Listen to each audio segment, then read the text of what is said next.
in the past, I've done some work with Big Brother, Big Sister, and whatever.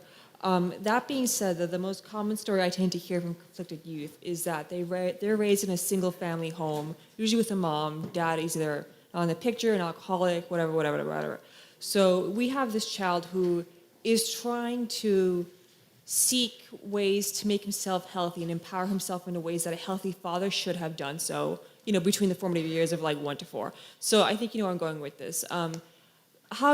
Let's say for someone who's born without like a good father figure, where would they go out in the world, or like what spheres of influence would they try to expose themselves to like gain access to that fountain of health and knowledge that a good father figure should have provided them to in the first place? Okay, well, partly, I mean, certainly to some degree, a good mother can provide that, right? To some degree. Although it's hard for one person to be everything. Right. And I think one of the conundrums that face women, and this is a tough one, and this is why I think women are higher in trait agreeableness and higher in trait negative emotion, is that, the primary problem that a woman has with an infant is why not throw it out a window? Because it's very annoying, right? I mean, it's there all the time. It's constant demand. It's absolutely constant demand, tremendous dependency. And so a woman has to be tilted towards mercy. That's how it looks to me. Right. And especially it's so important during especially the first year when children are so unbelievably vulnerable. And so I think it's very difficult for women to be merciful like that and to make the shift to encouraging disciplinarian.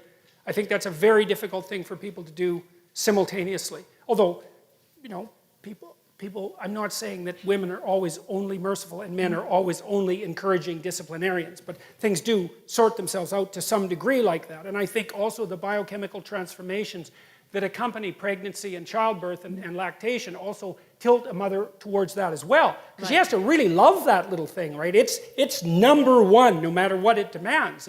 And then telling it what to do and making sure it's behaving properly, that's a whole different issue. Now, but the kids who lack fathers, I mean, first of all, they can find that to some degree in their friends. Okay. And that's often what fatherless boys do in particular. They go into gangs.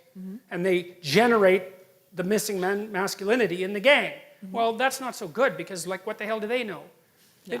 They don't know anything, right? They're just stupid kids, and they're like 15 years old, and their testosterone is pumping, and they're trying to get the hell away from their mother, which is what they're supposed to do. And they're not in the right position to exercise any authority over themselves. So that's not good. They can find it in education. They can find it in books. They can find it in movies. They can find it in sports heroes and so forth, because the image of the father is fragmented and distributed among the community. Okay. But it's very, very difficult to not have a father. Right. And one of the things that we're doing in our society, which I think it's absolutely appalling, is that we're making the case that all families are equal. It's like, sorry, no, wrong. And there's no empirical data supporting that proposition, by the way. It's much better for kids to have 2 parents. Okay. Now, who those parents are, that's a whole different issue. But. Okay, and if I could just add one more thing. How would you answer that question to, let's say, a daughter who was raised without a father? Because she would obviously have different ways of finding those fragments of her missing father than, like, a boy would instead. Because obviously they're raised differently. At least they should have been. Well, I think it's the same issue, Okay. I mean, I think that another danger that emerges, and this is Freud's, of course, famous observation, is that if there's mom and child, or father and child, that relationship can get a little closer than it should. Okay. And then the lines get blurry and mixed. And I'm not saying that happens to everyone, obviously, but it's still a danger that's inherent in the situation. They're thrust together too tightly without sufficient resources. Okay. And so the responsibility has to be distributed more. And I really do think that it's the sign of the degeneration of a society when single parenthood becomes anything approximating the norm. It's not a good idea.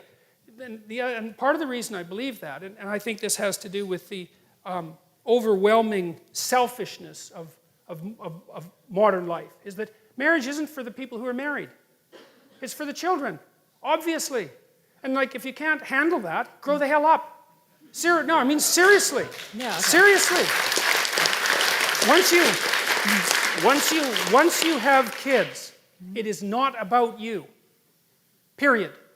Now, that doesn't mean it isn't about you at all. But that just seems so self-evident to me. I can't believe that anybody would even question it. Oh, it's been questioned. Oh, yes. Well, I'm certainly aware of that. Yes, it's questioned. It's almost illegal to question it now. Or illegal to make the set of propositions that I'm making. So, that's the best I can do. Yeah, with no, that. that's excellent. Thank you. Okay.